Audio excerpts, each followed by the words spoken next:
É isso, minha turma. Então, vamos começar aqui mais uma aula, essa revisão que a gente já está fazendo aqui.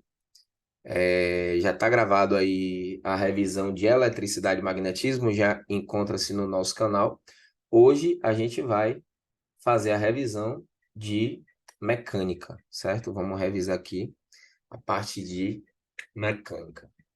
Ok, vamos lá. Let's go. Ó,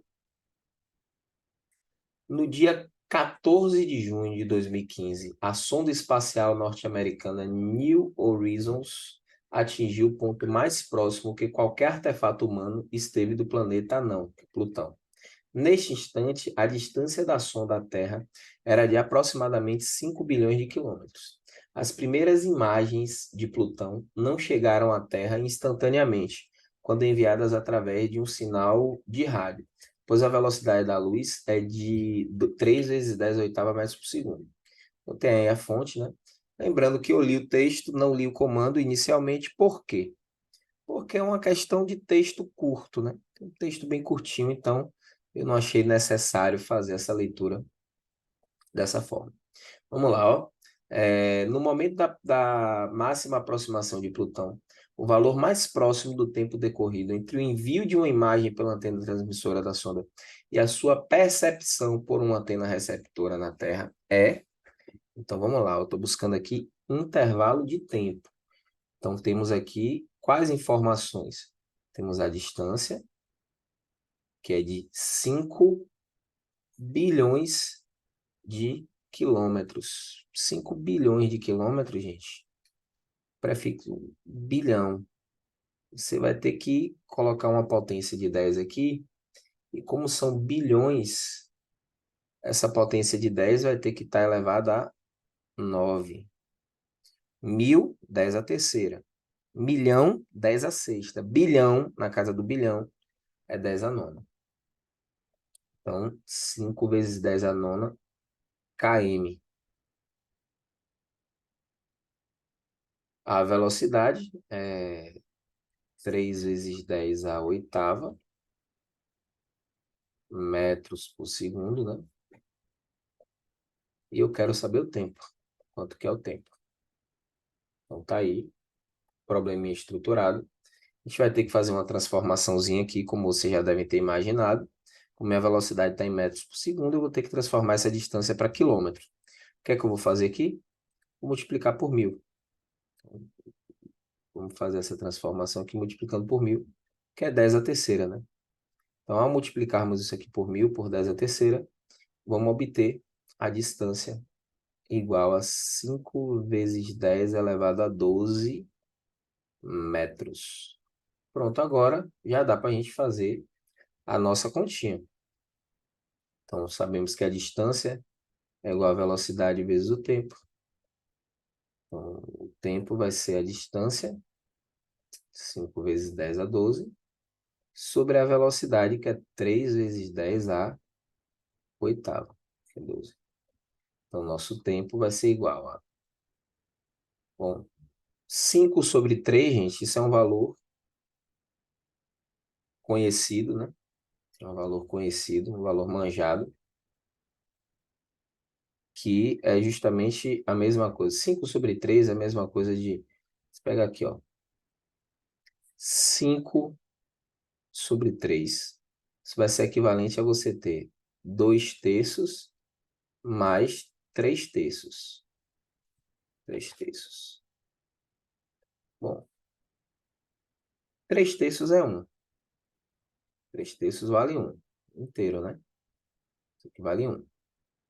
2 terços vale 0,66 dízima, que a gente pode aproximar para 0,7. Então, 5 terços, isso vai ficar 1,7. Então, nosso resultado aqui vai ficar 1,7 vezes 10 elevado à quarta segundos, que é justamente a resposta da alternativa D de dado. Então, o que é que poderia complicar numa questão dessa aí? Uma questão fácil, mas o que poderia complicar seria justamente essa potenciazinha aí de 10, essas operações com potências de 10, seria o que poderia complicar numa questão como essa. Certo? Vamos lá. Vamos para a próxima. Então, temos aqui questão número 2. Vamos ler o comando, né? No comando eu quero o aspecto físico comum que explica a diferença de comportamento dos corpos. Os corpos em queda nessa discussão.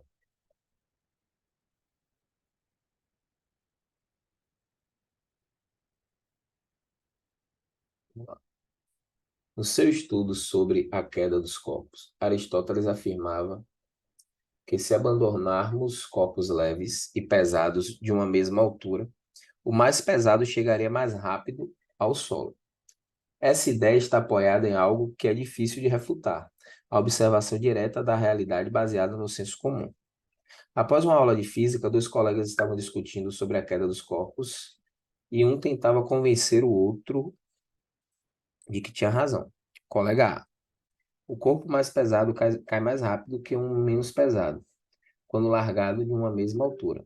Eu provo, largando uma pedra e uma rolha. A pedra chega antes. Pronto, está provado.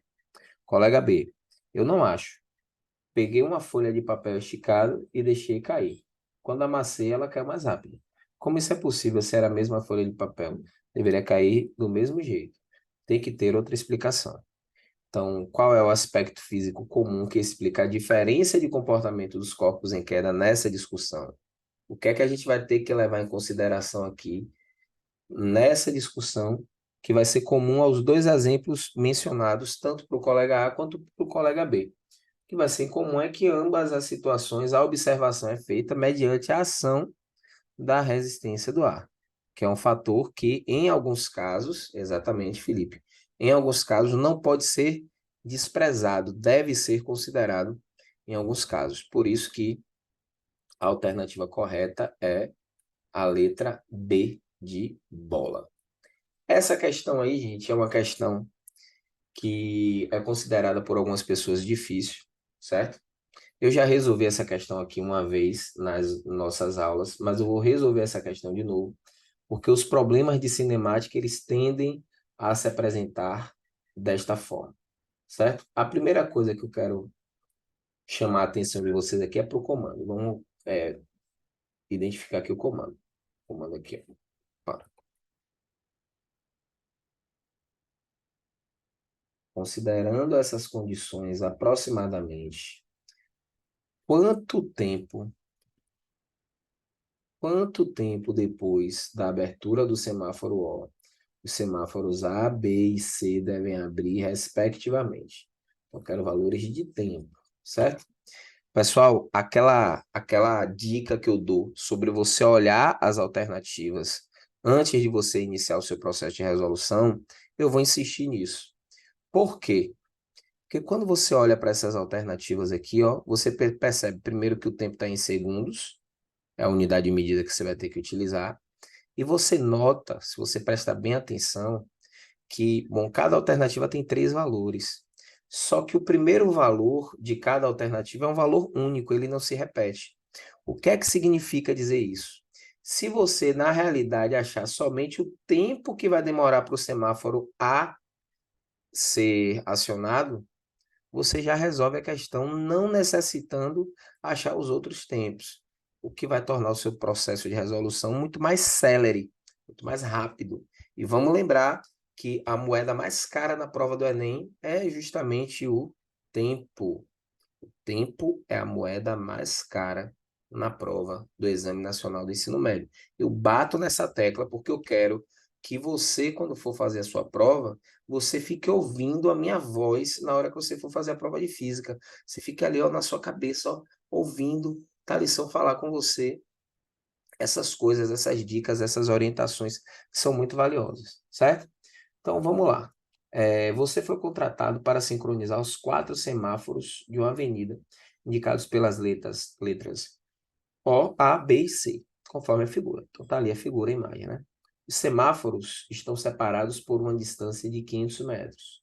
Segundo os dados estatísticos da Companhia Controladora de Trânsito, um veículo que está inicialmente parado no semáforo O, tipicamente parte com aceleração constante de 1 metro por segundo ao quadrado até atingir a velocidade de 72 km por hora. E a partir daí, prossegue com velocidade constante.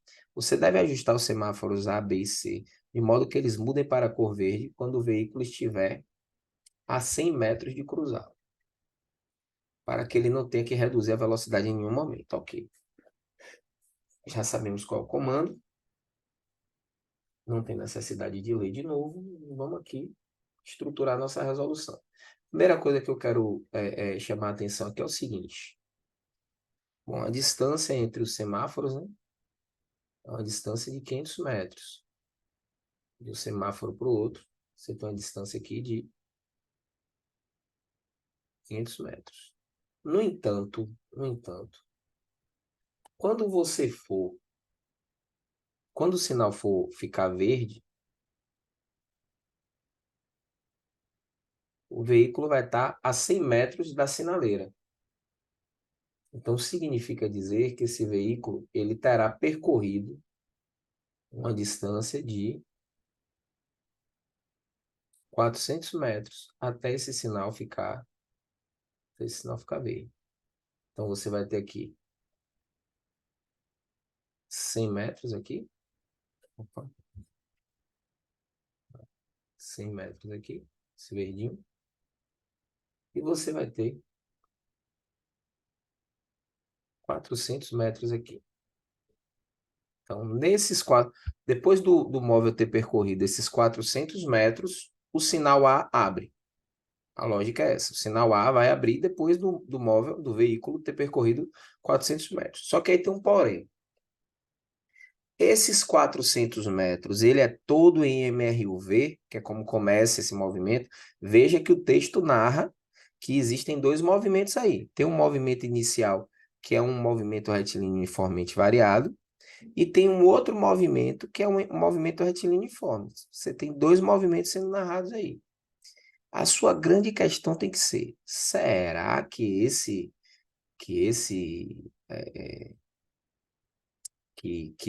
percurso de 400 metros é todo em MRUV? Ou é uma parte em MRUV, outra parte em MRU? Tem como saber? Tem. Vamos descobrir isso aqui agora. Primeiro, para o MRUV, o que é que a gente tem para esse MRUV aqui? Quais são os dados, as informações que a gente tem acerca desse MRUV? Primeiro, que ele tem uma velocidade inicial nula, porque o veículo sai do repouso. A aceleração é de 1 metro por segundo ao quadrado. E a velocidade que ele atinge é a velocidade de 72 km por hora. Que isso equivale a 20 metros por segundo. Vamos lembrar que para transformar de quilômetro por hora para metro por segundo, a gente simplesmente faz uma divisãozinha aqui por 3,6.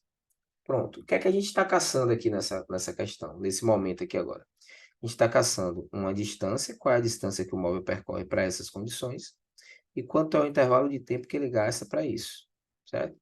O tempo que ele vai gastar para isso. Vamos lá. Vamos lá. Vamos achar primeiro a distância, né? Lembra do tá sem tempo? Tá sem tempo, usa a Torricelli. Então, no movimento retilíneo uniformemente variado, é muito comum a gente utilizar a equação de Torricelli. Ó. V ao quadrado é igual a V0 ao quadrado mais 2 vezes A vezes o ΔS. Então, o V é 20. 20 ao quadrado é igual a 0 ao quadrado mais 2 vezes o A, que é 1, vezes o ΔS, que é o que a gente quer saber. Então, 20 ao quadrado é 400. Isso é igual a 2 vezes o ΔS. Então, nosso ΔS aqui vai ser igual a 200 metros. Pronto, achamos o ΔS. Então, nesse trecho aí, ele vai ter percorrido uma distância de 200 metros, enquanto ele descreve o MRUV. Agora, eu vou achar quanto tempo ele demora nesse percurso. Então, V é igual a VO mais AT, né?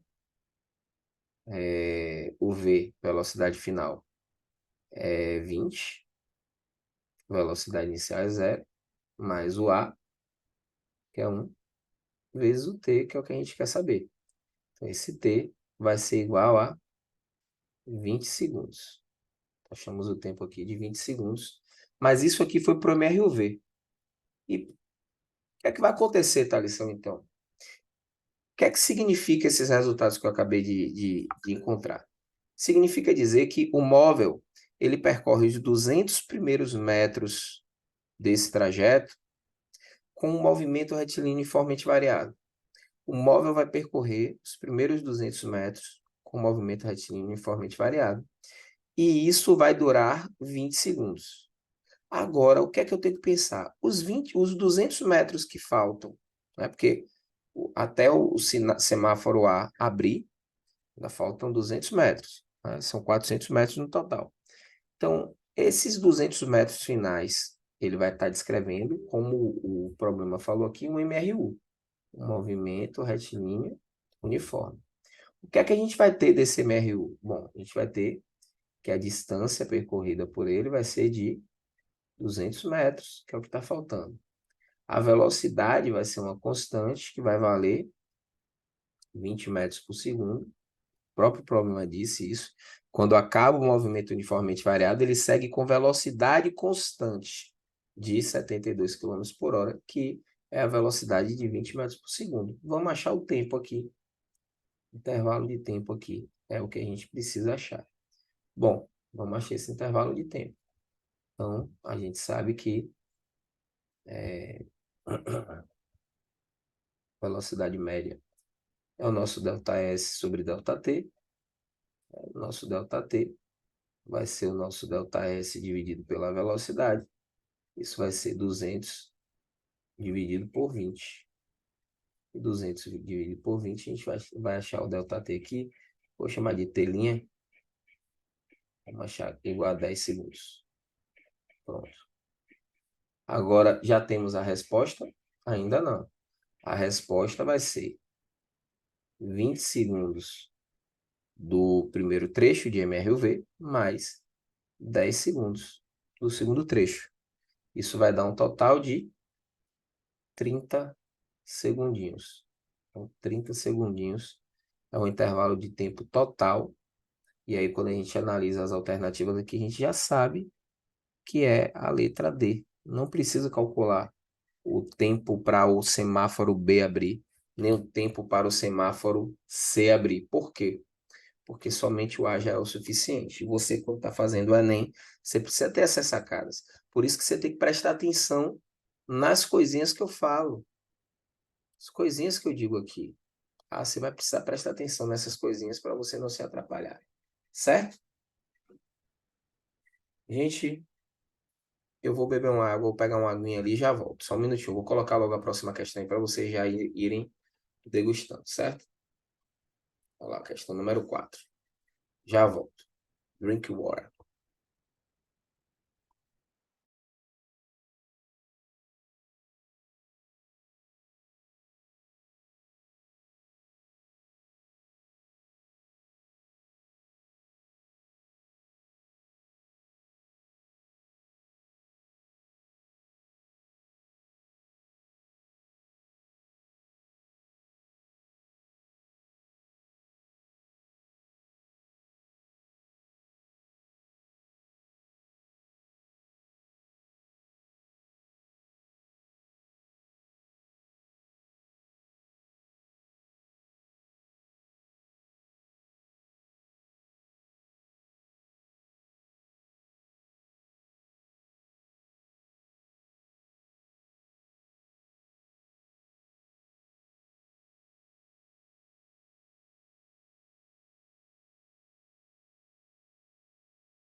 Voltamos do nosso intervalo comercial. Vamos lá, então. Questão número 4 aí. Ela diz o seguinte. O comando, vamos fazer a leitura do comando da questão. Apesar de ser um texto pequeno, né? Vamos ler primeiro o comando mesmo. Na demonstração, o astronauta deixou cair em um mesmo instante, de uma mesma altura, um martelo de 1,32 kg, uma pena de 30 gramas, ponto. Uma pena de 30 gramas, ponto. Durante a queda no vácuo, esses objetos apresentam iguais? Vamos lá. Então, quem, né?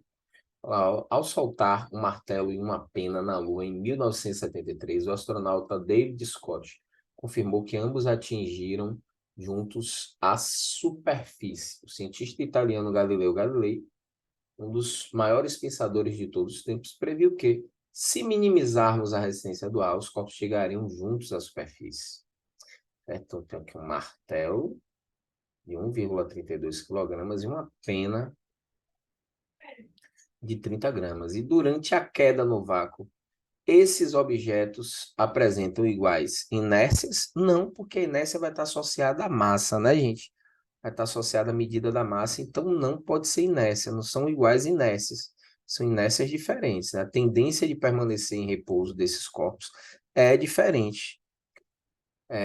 B, impulsos, também não vai, porque o impulso vai estar associado à variação da quantidade de movimento, e variação da quantidade de movimento vai depender da massa, né? Vai depender da massa.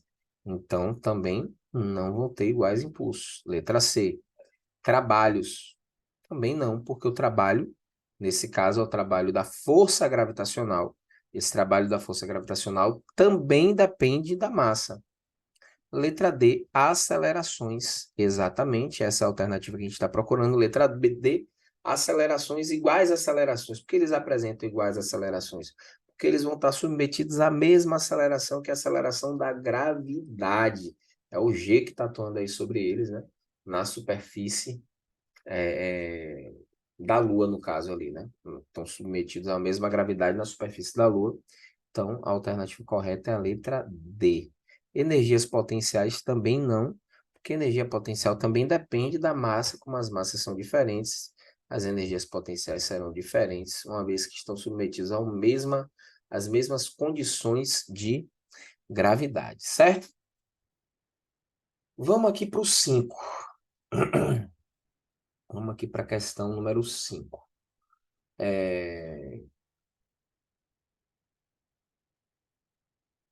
Eu vou dar ênfase aqui no comando. Qual revestimento apresenta o menor custo, além de garantir que cadeiras de rodas passem pela rampa sem risco de escorregamento? Então, vamos lá, ó.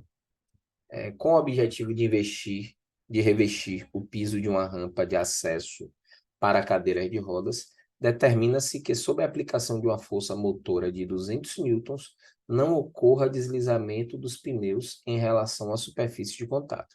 Considera-se que a força normal que atua sobre o conjunto, cadeira e cadeirante, é de 800 newtons. O quadro a seguir indica alguns materiais, seus respectivos coeficientes de atrito estático com a borracha dos pneus e seus custos referentes ao metro quadrado instalado. Cada cifrão indica uma unidade monetária genérica, certo? Então vamos lá, gente. Ó, eu tenho aqui a força motora, que vai ser uma força de 200 newtons.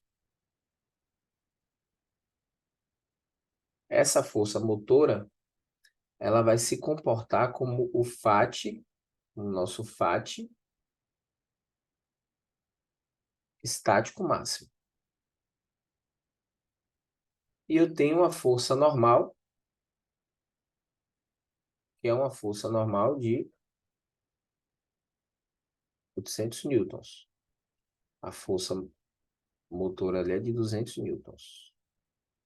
200 newtons, certo? O que é que a gente vai fazer? Vamos calcular o coeficiente de atrito aí, né? que, ó, para que não ocorra deslizamento dos pneus em relação à superfície de contato, a força motora não pode ser, não pode ser diferente disso, né? Pode ser diferente disso, né? Pode deslizar se essa força motora for de 200 newtons. Então, é uma força máxima, né? A máxima força que você vai poder aplicar aí para não deslizar. Então, qual é o coeficiente de atrito estático para essa situação? Vamos lembrar que a força de atrito estático máxima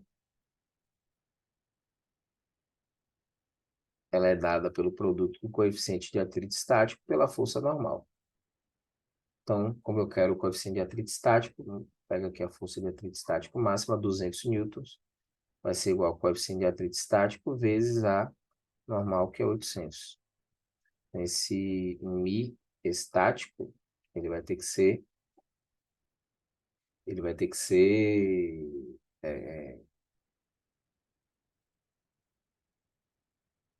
vai ter que ser igual a 200 dividido por 800. Corto os zeros, vai ficar 2 sobre 8. 2 sobre 8 é 1 quarto. E 1 quarto é 0,25. O que é que vai ocorrer? Se o coeficiente de atrito estático for inferior a isso, vai derrapar. Então, para mim, não vai servir. Vai derrapar, para mim, não vai servir. O coeficiente de atrito estático tem que ser superior a isso. Ele tem que superar isso. Se ele tem que superar isso, então ele tem que ser maior que 0,25. Bom, com exceção do primeiro ali, todos são maiores do que 0,25, ok? Ok, então todos ali seriam, atenderiam esse requisito. Mas eu quero o revestimento que apresente o menor custo também. Não é só que a cadeira não derrape na rampa.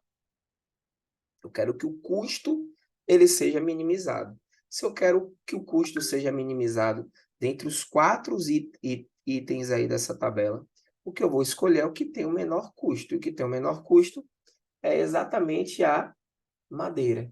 Por isso que eu vou selecionar madeira como sendo a alternativa correta. Alguma dúvida nessa questão, gente? Algo a perguntar? Se não, vamos embora. Segue o baile. Bom, o menor número de pneus, vamos destacar aqui esse comando.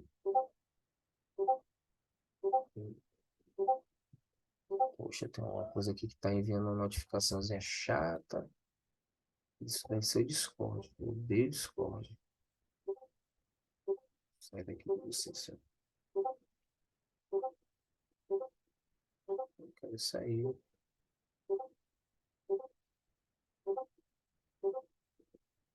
Só um minutinho.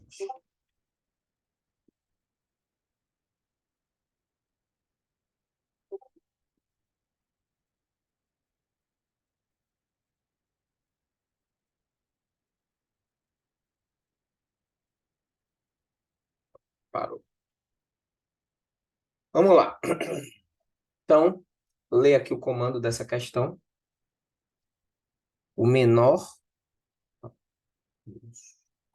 número de pneus em contato com o solo que o caminhão deverá usar é...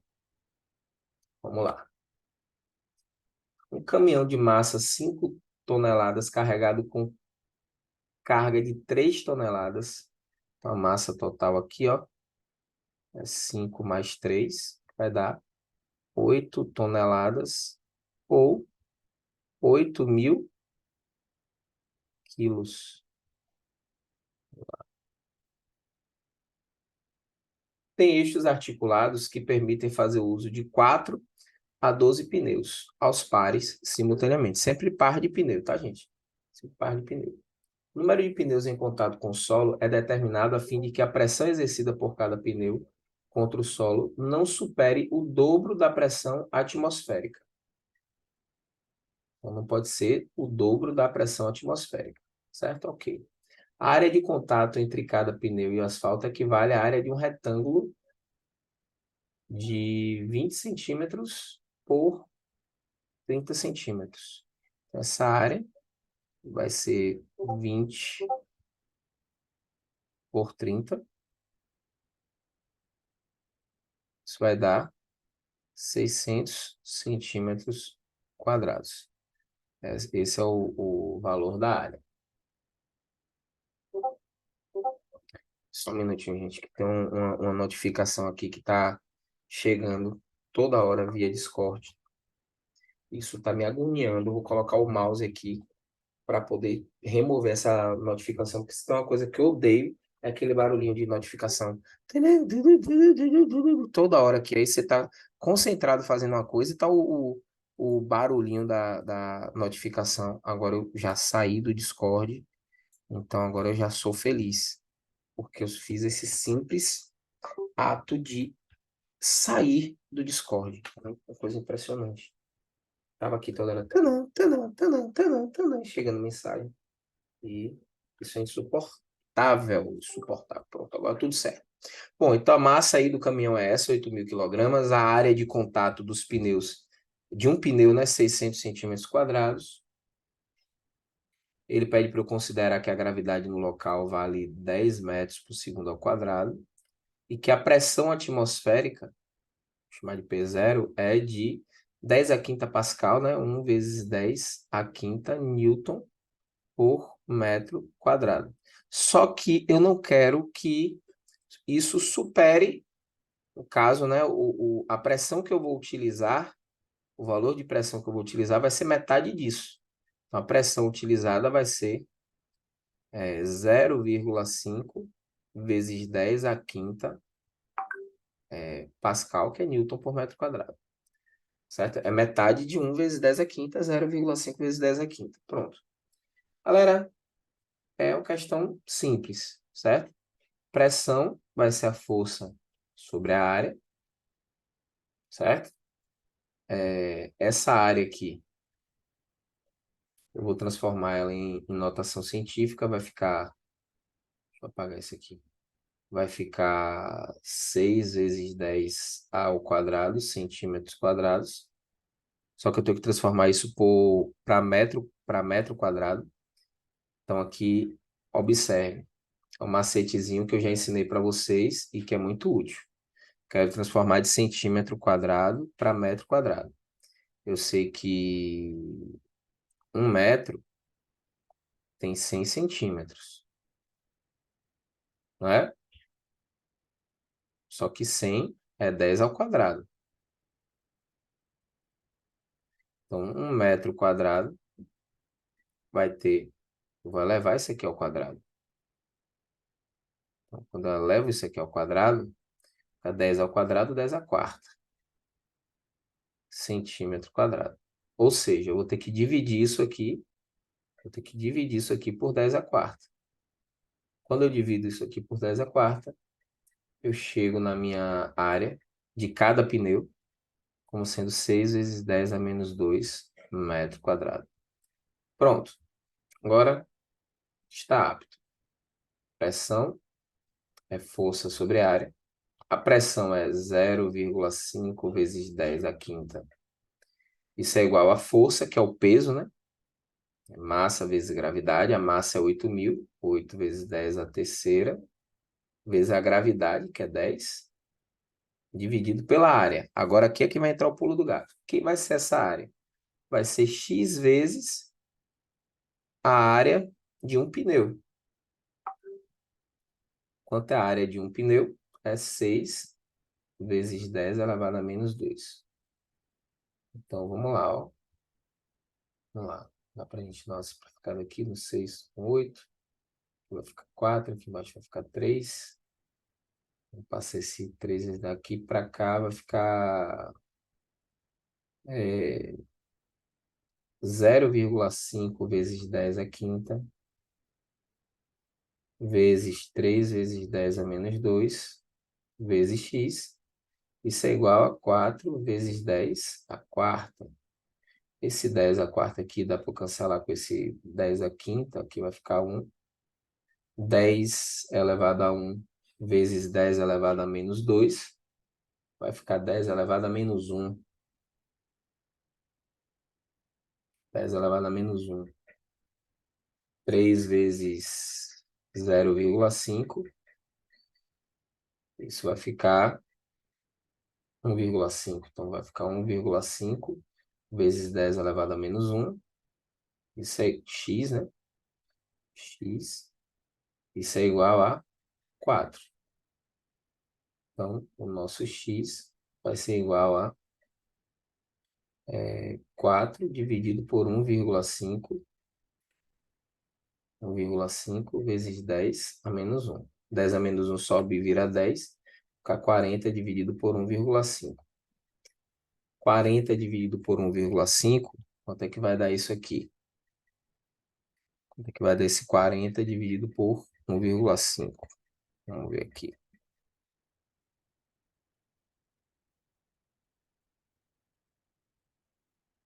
40 dividido por 1,5.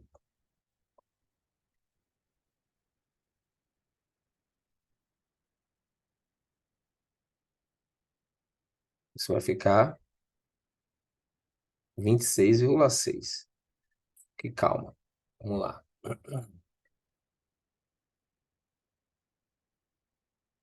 Ah, sim. Tem um porém aqui. Um porém aqui. Que a gente não colocou. O que é? Essa pressão aqui, ó. Essa pressão aqui, ela não pode superar o dobro da pressão atmosférica. Então, na realidade, não é meio atm, gente. É 2 atm. Eu coloquei errado aqui. São 2 atm. Então, aqui vai entrar o 2. 2. 2. 2 aqui, ó.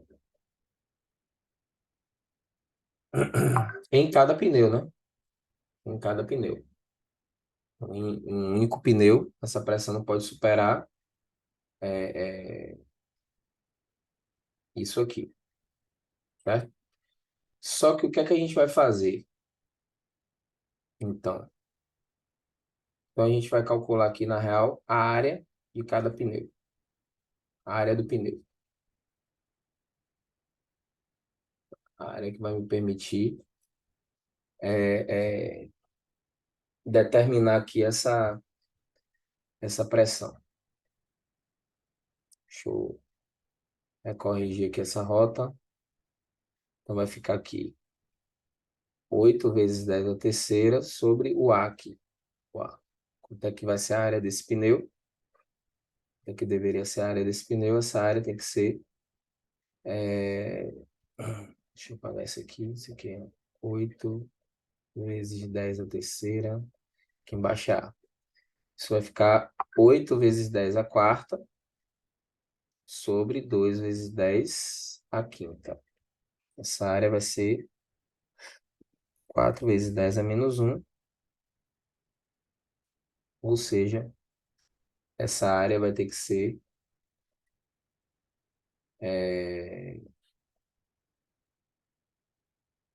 essa área vai ter que ser igual a 4 vezes 10 a menos 1 metros quadrados. 4 vezes 10 a menos 1 metros quadrados. Bom, a gente já viu que a área de um pneu é 8 vezes 10 a menos 2 metros quadrados. Agora vai dar tudo certo. Então, a gente vai montar uma regrinha de 3, gente. Um pneu, um pneu, um pneu, ele tem 6 vezes 10 a menos 2 metro quadrado de área. Quantos pneus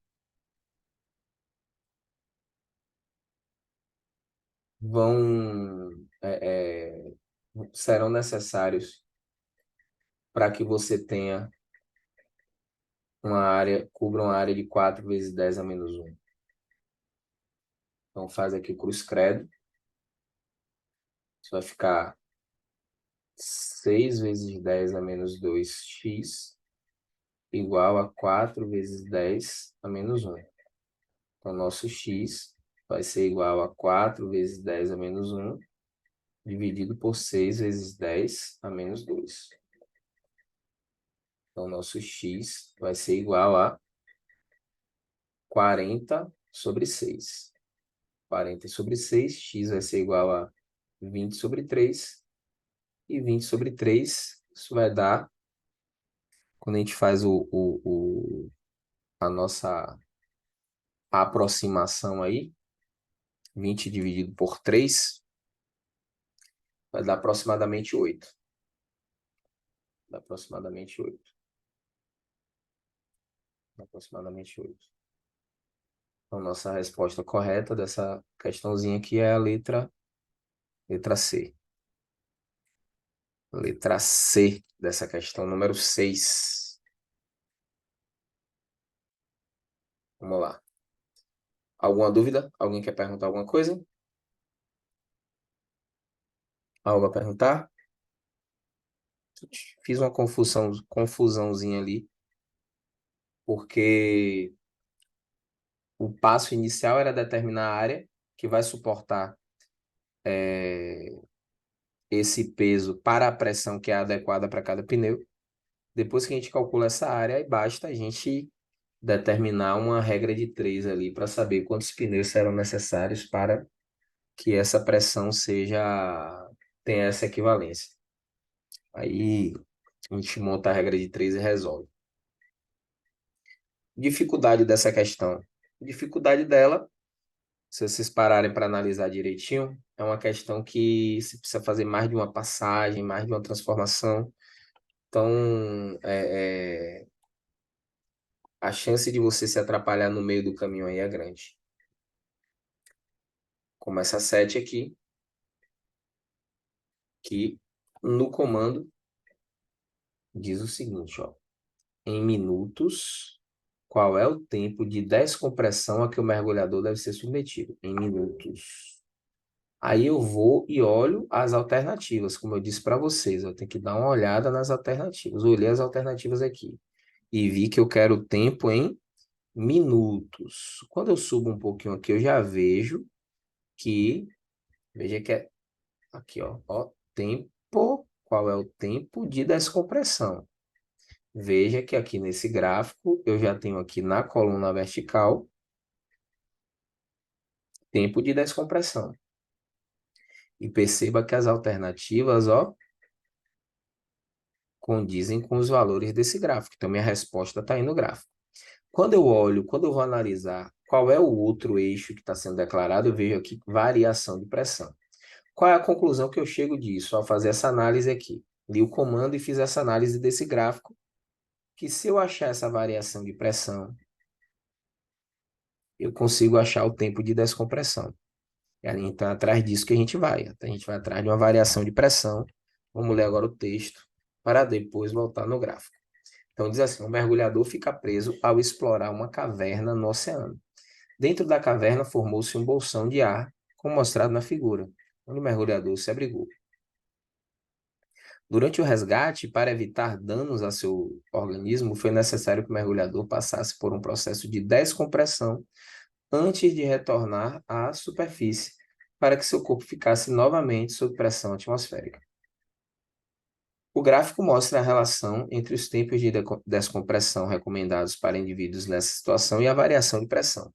Galera, quando a gente analisa essa imagem aqui, ó, a gente vê que o mergulhador, ele mergulhou a uma profundidade de 50 metros.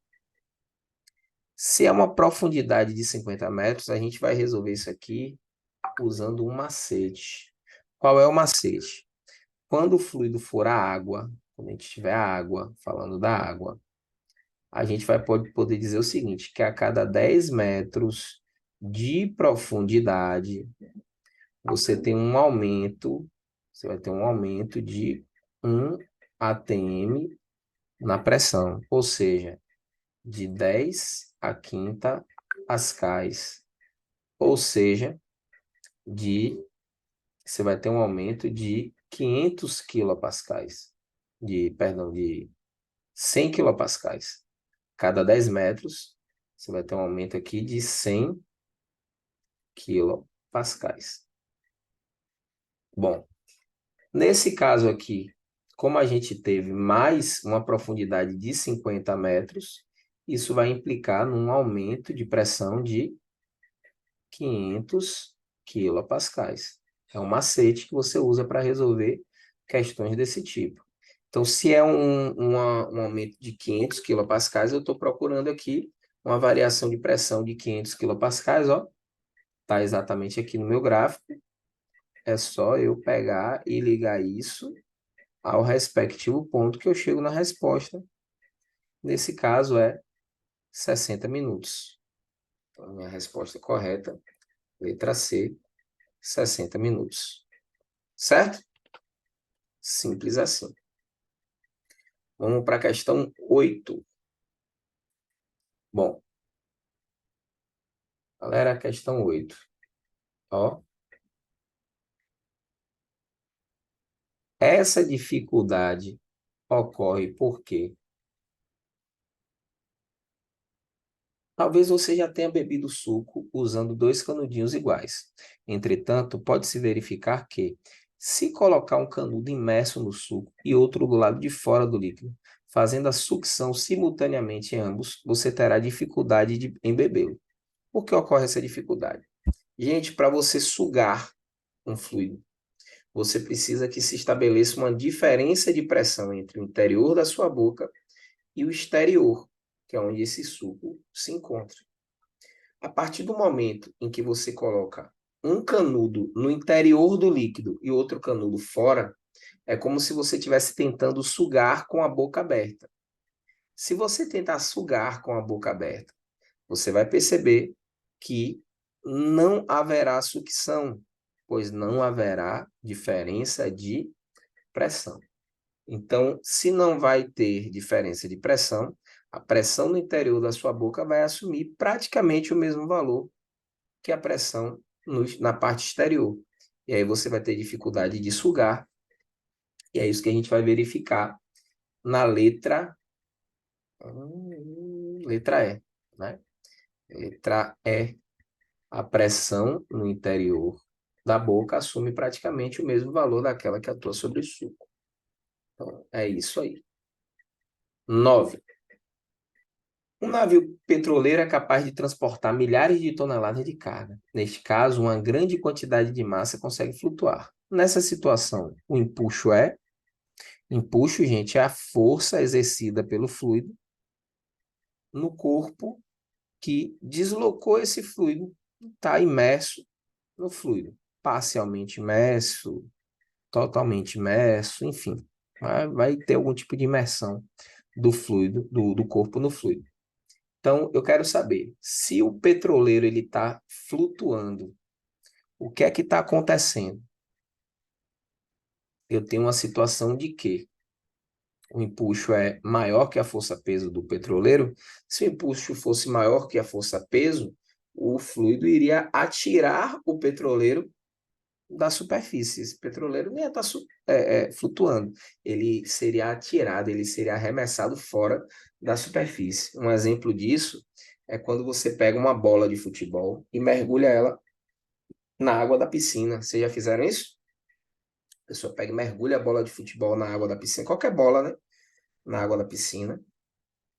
E aí depois você solta aquela bola. Quando você solta aquela bola acelera para cima e ela dá um impulso para sair da água. Por que isso acontece? Porque o empuxo está sendo maior do que o peso da bola. Por isso que aquilo ali acontece.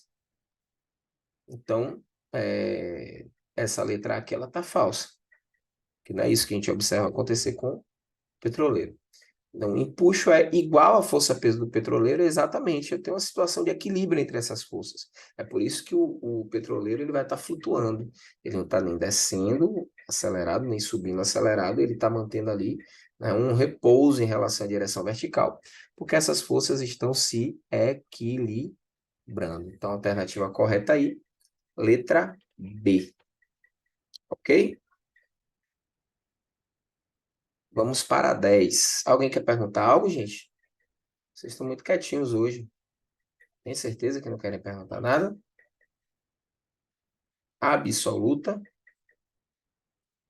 Digam aí algo, digam alguma coisa, por favor. Nada, nada, nada, nada, nada, nada. Vamos lá. Nessas condições, a área total dos painéis solares que compõem o Parque Solar Lapa é mais próxima de. Então, vamos lá. Vamos ler aqui direitinho para a gente organizar e estruturar a resolução de uma maneira bem inteligente e coerente. Então, foi inaugurado no estado da Bahia o Parque Solar Lapa, composto por duas usinas, Bom Jesus da Lapa e Lapa, e capaz de gerar 300 gigawatts-hora de energia por ano. Considere que cada usina apresente potência igual a 75 megawatts, com parque totalizando a potência instalada de 150 megawatts. Considere ainda que a irradiância solar média é de 1.500 watts por metro quadrado e que a eficiência dos painéis é somente de 20%. Somente de 20%. Nessas condições, qual é a área total dos painéis solares que compõem o Parque Solar Lapa? Isso é mais próximo de quê? Eu quero a área total desses painéis solares, né? Bom, eu tenho que a irradiância solar média é de 1.500 watts por metro quadrado, e que disso aqui somente 20% é capaz de gerar, né, energia. Somente 20% disso é capaz de gerar energia. Bom, vamos lá. Vamos primeiro aqui ver quanto é 20% de 1.500 watts por metro quadrado. Então, a gente vai ter aqui 20% disso. Então, vamos ter que a irradiância, né, vou chamar de I, aproveitada, a irradiância aproveitada vai ser 0,2 vezes 1.500. Isso vai dar 300 watts por metro quadrado. Então, o que se aproveita é somente 300 watts por metro quadrado. Só que o que eu quero é saber quantos metros quadrados eu vou precisar para poder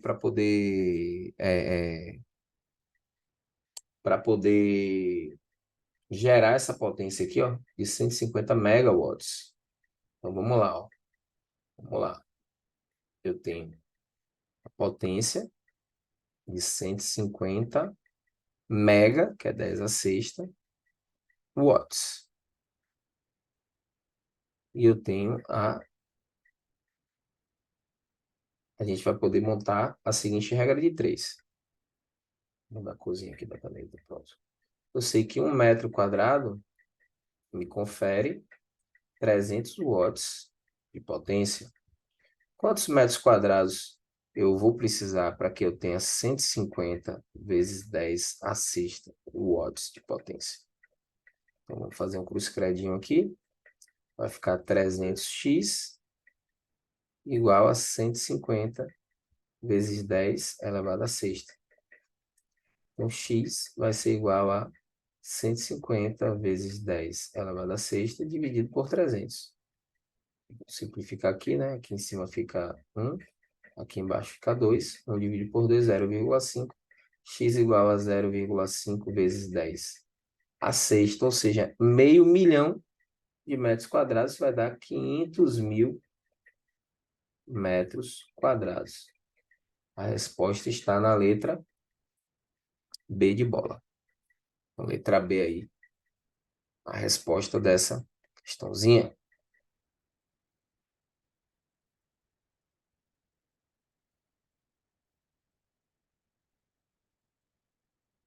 11 e 12 aí. as duas na tela, questõezinhas curtas. Vamos resolver aqui com vocês, mantendo a paciência, tá, gente? Qualquer dúvida, podem perguntar, só mandar que a gente derruba aqui para vocês, sem estresse. Então, vamos lá.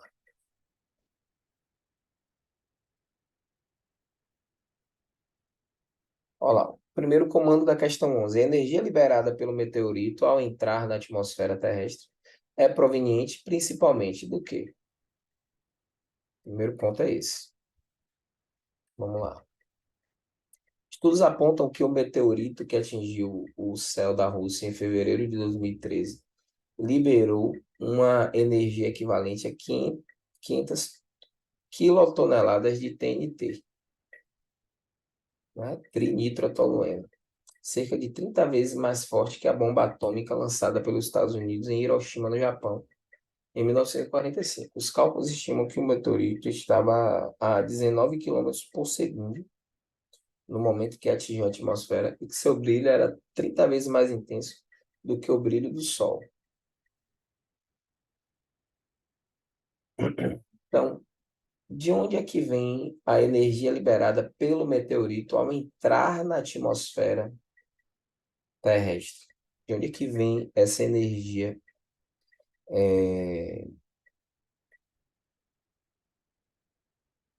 desse meteorito?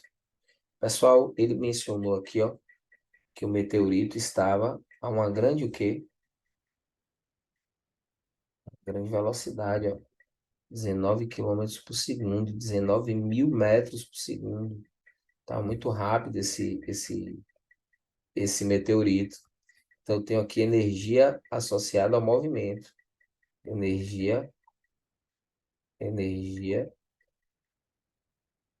do movimento. O texto deixa claro isso. Energia do movimento, ela é o quê? Ela é cinética. Então, a energia liberada pelo meteorito, ao entrar na atmosfera terrestre, é proveniente, né, principalmente da sua grande energia cinética. Para além disso, ele tem uma massa também muito grande, né? Eu não é minha atenção, mas 500 quilotoneladas. Não, nesse caso aqui, a massa a energia equivalente, ele não dá a massa do meteorito, não. Não deu, não. Deu a massa, não. Falou só da velocidade. Mas mesmo assim, falando só da velocidade, já dá para a gente concluir que a energia ela é cinética. Vamos para a 12 aqui. Para que se faça a reciclagem das latas de alumínio, são necessárias algumas ações, entre elas, então, vamos lá, recolher as latas e separá-las de outros materiais diferentes do alumínio por catação. 2, colocar as latas em uma máquina que separa as mais leves das mais pesadas por, por meio de um intenso jato de água. 3, retirar por ação magnética os objetos restantes que contêm ferro em sua composição. Então, o que é que essas coisas têm em comum? Essas três ações indicadas aí, elas têm em comum. O que é que elas teriam em comum?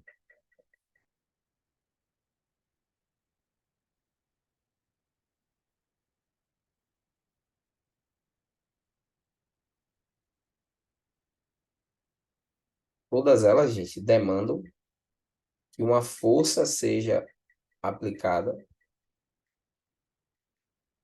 Cadê? Ação humana, ó. Falaram aqui no chat, ação humana. Direta. Bom, quando você usa um ímã, você não está tendo ação humana direta, né? A ação humana não é direta quando você está usando o ímã. Olha lá, retirar por ação magnética os objetos que contêm ferro em sua composição. A única ação humana que está acontecendo aí é no processo de catação lá em cima. Recolher as latas e separá-las de outros materiais diferentes do alumínio por catação. Ali requer ação humana. Mas as demais proposições não requerem ação humana, não. Certo? Agora, o que é que eles têm em comum? Em todas as três situações, você tem uma força que é aplicada, deslocando esses materiais, promovendo o deslocamento. Então, elas ocorrem sob a ação de sob a realização do trabalho de uma força. Então, a resposta correta é a letra E. Letra E. 13. Que fenômeno óptico explica? Vamos lembrar, gente, ó, que em ótica já falamos ali já de mecânica. Vamos ver aqui agora a parte de ótica. Galera, vamos lembrar que esse é o comando que mais se repete nas questões de ótica do Enem de 2009 para cá. Que fenômeno óptico explica o funcionamento da luz engarrafada? Ou seja, a pergunta qual fenômeno óptico é algo bastante recorrente nas provas do Enem de 2009 para cá. E aí o texto diz assim, ó, em 2002, o mecânico da cidade mineira de Uberaba teve uma ideia para economizar o consumo de energia elétrica e iluminar a própria casa num dia de sol. Para isso, ele utilizou garrafas plásticas PET com água e cloro, conforme ilustram as figuras. Cada garrafa foi fixada ao telhado de sua casa em um buraco com diâmetro igual ao da garrafa, muito maior que o comprimento de onda da luz. Nos últimos 2 anos, a sua ideia já alcançou diversas partes do mundo e deve atingir a marca de 1 milhão de casas utilizando a luz engarrafada. Pessoal, essa luz, ela é engarrafada. Como é que eu explico esse fenômeno de engarrafar a luz? Galera, eu estou engarrafando essa luz porque quando a luz sai de um meio mais refringente para um meio menos refringente, a sua refração ela é limitada. Ela não vai acontecer para qualquer situação, não. Então, ele engarrafa a luz, na realidade, esse processo de engarrafar a luz é um processo que está associado ao fato da refração ser um fenômeno limitado, quando a luz ela está saindo de um meio mais refringente para um meio menos refringente, ou seja, um meio de maior índice de refração para um meio de menor índice de refração. Então, a alternativa correta no caso dessa questão 13 aí, gente, é a letra E, por refração da luz. É o que vai explicar isso aqui.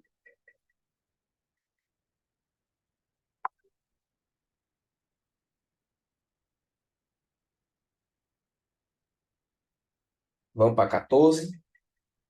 Olá, 14, ó.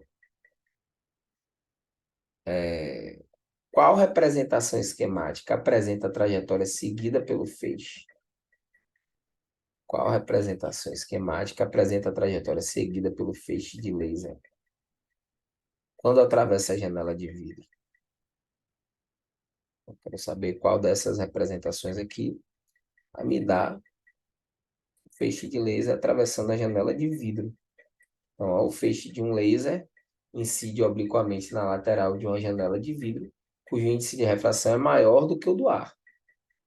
Então, gente, toda vez que a luz sai de um meio menos refringente para um meio mais refringente, do meio menos para o meio mais refringente, o raio de luz que foi refratado, ele tende a se aproximar da reta normal. Então veja aqui, ó. Observe aqui.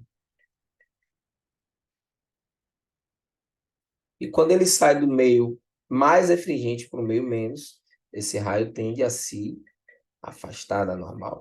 Então o que você vai fazer aqui é o seguinte, ó. Você vai traçar retas normais aos pontos em que a refração está acontecendo. Traça essas retas normais aqui aos pontos que a refração está acontecendo. E analise. O raio refratado está se... Quando ele sai do ar e vai para o vidro, esse raio está se aproximando da normal? Veja aqui ó, que esse ângulo... Vou dar a cor aqui. Veja que esse ângulo aqui, ó, esse ângulo, que é o ângulo de incidência, é maior do que esse aqui, que é o ângulo de refração. Então, do ar para o vidro, o raio refratado se aproximou da normal. No entanto, quando você analisa em comparação esse ângulo aqui que eu tracei de azul com esse ângulo aqui que eu tracei de azul aqui fora, você percebe que quando ele está saindo do vidro para o ar, esse raio refratado ele está se afastando da reta normal. Logo, a alternativa correta vai ser, de fato, logo de cara, a letra A, que a refração, gente, é um fenômeno limitado, quando a luz sai de um meio mais para um meio menos refringente. Essa refração ela é limitada e o raio refratado ele tende a se afastar da normal quando a luz sai do meio mais para o meio menos refringente. E o contrário acontece quando ela sai do meio menos para o meio mais, certo? Vamos para 15 aqui. Para 15. Ó, em qual dos recipientes a água terá maior temperatura? Em qual dos recipientes a água terá maior temperatura? Então vamos lá, ó. Recipiente A, B, C, D ou E. Ok. Para verificar a hipótese de Herschel, o estudante montou um dispositivo apresentado na figura. Nesse aparato, 5 recipientes contendo água à mesma temperatura inicial e separados por um material isolante térmico e refletor são posicionados lado a lado, no interior de uma caixa de material isolante térmico e opaco. A luz solar, ao entrar na caixa, atravessa o prisma que incide sobre os recipientes. O estudante aguarda até que ocorra o aumento da temperatura e a afere em cada recipiente. Então, qual recipiente aqui vai ter maior temperatura? Ó, o que recebeu a luz vermelha ou o que recebeu a luz violeta? Ou algum desses intermediários? Pessoal, o vermelho ele está mais próximo do infravermelho, que são as ondas de calor. Então, a radiação que vai ter a capacidade de fornecer mais energia térmica aos vasinhos que estão no recipiente, a água que está nos recipientes, é o infravermelho. Quer dizer, o vermelho está mais próximo do infravermelho, vai ser uma cor, vai ser uma faixa do espectro visível que vai transportar uma maior quantidade de calor, portanto, vai ter uma capacidade de aquecer mais. Então, essa questão 15 aí, a alternativa correta está logo na letra A, aqui de amor.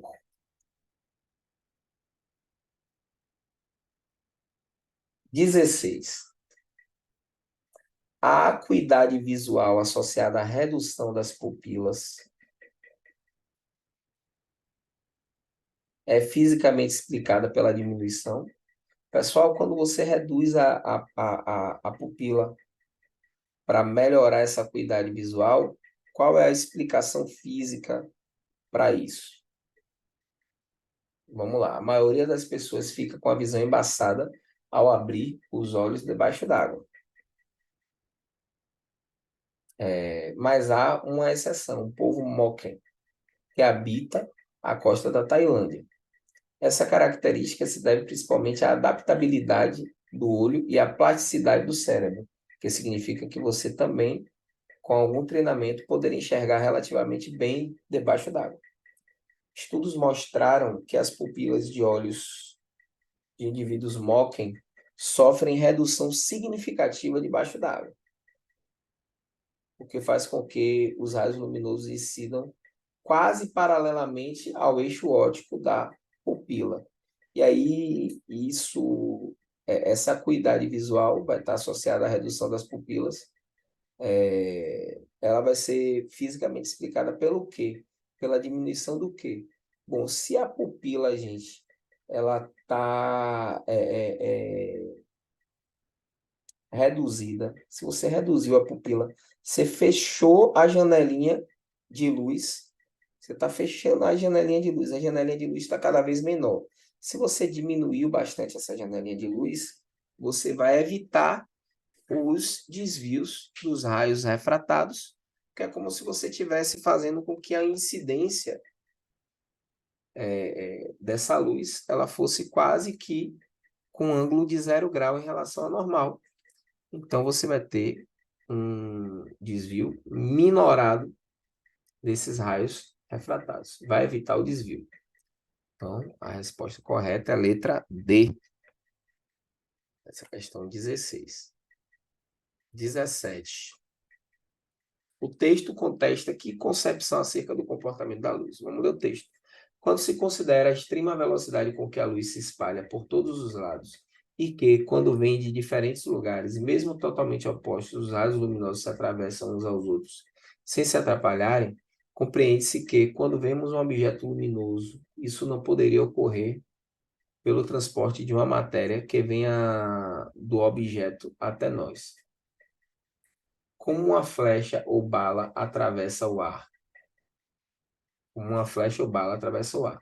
Pois certamente isso repugna bastante a essas duas propriedades da luz, principalmente a última. Ele está contestando aí um modelo, né? Ele está contestando um modelo, é o Christian Huygens, né? Ele contesta um modelo de uma luz como partícula. O modelo da luz como partícula ele é questionado através desse texto. Existem diversas evidências que nos levam mais a acreditar na luz como uma onda do que como uma partícula, embora a gente entenda hoje, a concepção moderna hoje é de que a luz ela possui um comportamento dual, uma dualidade aí da luz. Mas nesse caso aí, o que está sendo contestado pelo trecho, né, é o comportamento corpuscular da luz, que foi defendido por Isaac Newton. Isaac Newton ele teve trabalhos, contribuiu com trabalhos na área da ótica também, tá, gente? A ideia do prisma se decompondo nas cores do arco-íris é uma observação de Newton, né? A possibilidade de recombinar essas cores também é uma observação de Newton, certo?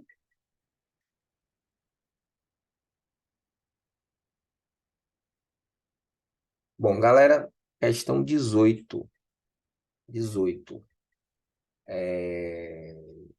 Observando os pontos luminosos revelados no filme de baixo para cima, constatam-se as seguintes cores. Então vamos lá. Ó. Figura representa um prisma óptico constituído de material transparente, cujo índice de refração é crescente com a frequência da luz que sobre ele incide. Então, quanto maior a frequência, maior o índice de refração da onda que está incidindo. Um feixe luminoso composto por luzes vermelha, azul e verde incide na face A, emerge na face B e, após ser refletido por um espelho, incide no filme para a fotografia colorida, revelando em 3 pontos. Então, eu quero saber, observando os pontos luminosos revelados no filme, baixo para cima, quais são os pontos? Quem são esses pontos luminosos? Tá? Primeiro, vamos analisar aqui na superfície do prisma. Só um minutinho que a gente faz essa análise. Eu vou pegar mais uma água aqui que a boca secou de novo.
Vamos lá, gente. Voltei. Olá, ó.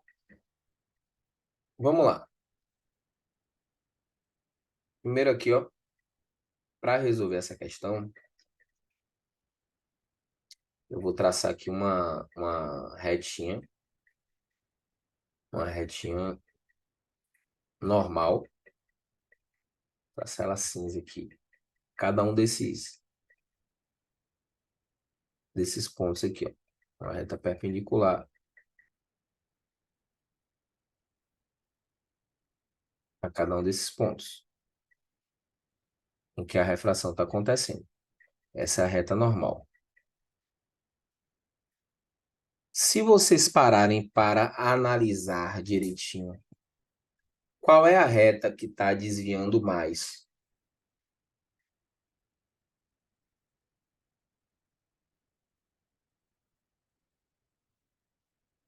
Qual é a reta que está sofrendo maior desvio? A reta, essa primeira reta aqui, ó. Eu vou enumerar as retas aqui. Ó, que é a reta 1, que é a reta número 1, que é a reta número 2, que é a reta número 3. Qual dessas três está sofrendo o maior desvio? Está desviando mais a sua trajetória?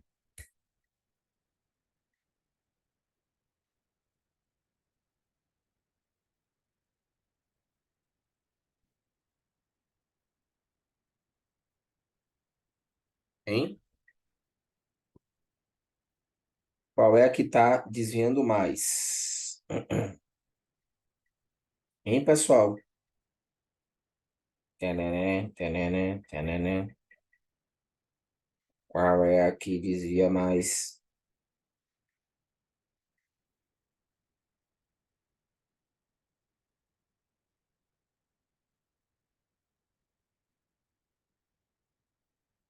Hein?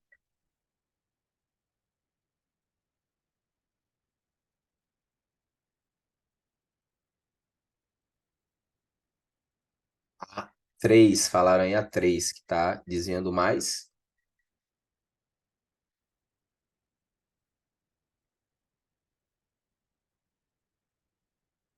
Você achou que a 3 é que desvia mais?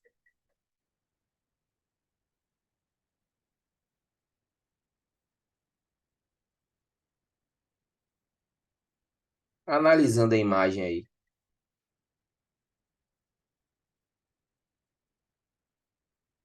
eu acho que a 3 é a que desvia menos, né?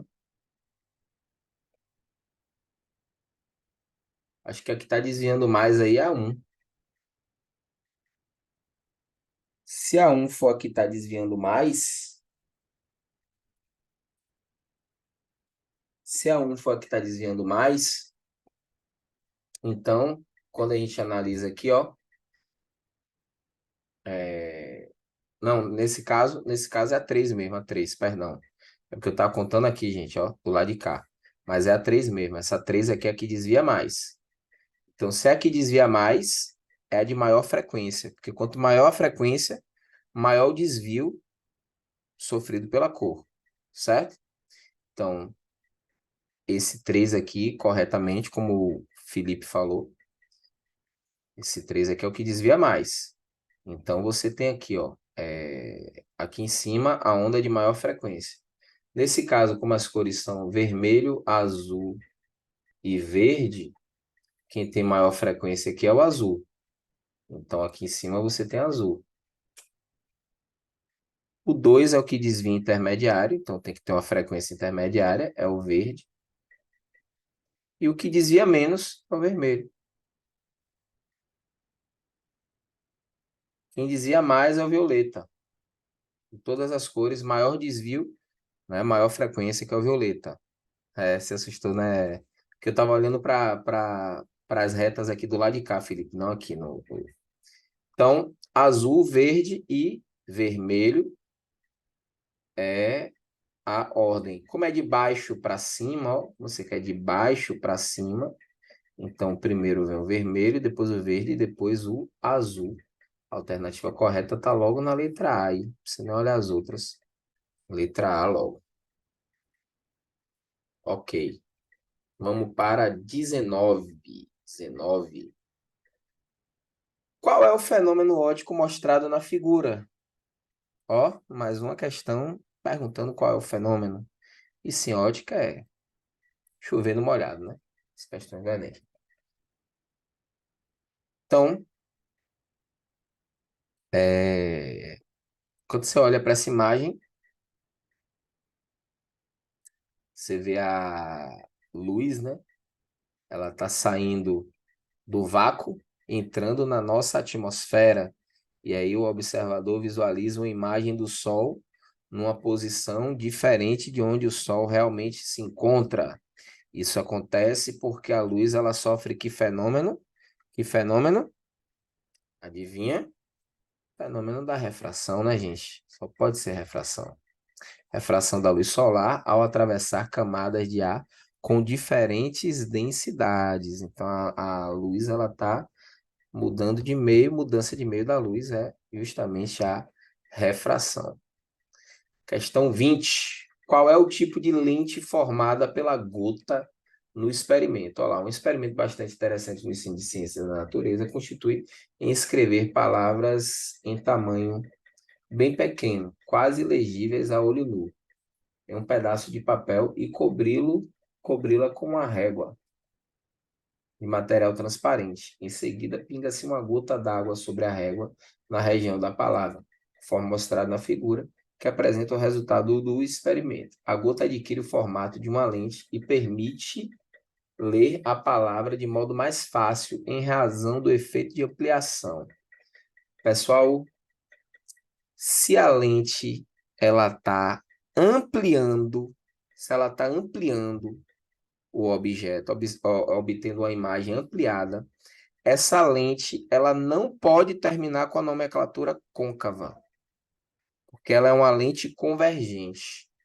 Então, onde tiver côncava, você já sabe que está falso. E olhe como toda questão fácil, você pode eliminar diretamente três alternativas. Foi o que eu fiz aqui. Eliminei B, D e E. Sobrou quem? Sobrou A e C. As letras A e C. Então, como um lado da régua é um lado plano, essa lente vai ser uma lente plano-convexa. Vai ser uma lente plano-convexa, porque um dos lados da régua é plano. Então, a letra A, ela acaba ficando falsa também. Só sobra a letra C. E para finalizar essa nossa lista aqui, gente, hoje, para finalizar a nossa lista, questão aí do Enem PPL, que diz o seguinte: algumas crianças, ao brincarem de esconde-esconde, tapam os olhos com as mãos, acreditando que, ao adotarem tal procedimento, não poderão ser vistas. Essa percepção da criança contraria o conhecimento científico. Por quê? Para serem vistos, os objetos, eles precisam fazer o quê, pessoal?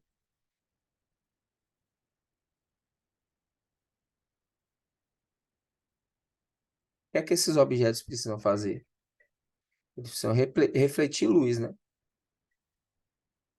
Eles precisam refletir luz. Então, o fenômeno que rege isso aí vai ser a reflexão. Então, você já automaticamente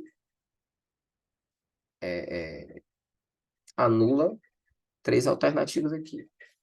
Aí só pode ser letra A ou letra D. Eliminei minhas três alternativas aqui, ó. Lindão aqui, eliminando três alternativas. Então, vai ser letra A ou vai ser letra D? Olha o que diz a letra A. Refletem partículas de luz, que são chamadas de fótons, que atingem os olhos. Isso é verdade. Por que que não pode ser a letra D? Refletem partículas de luz, que são os fótons, tá certo?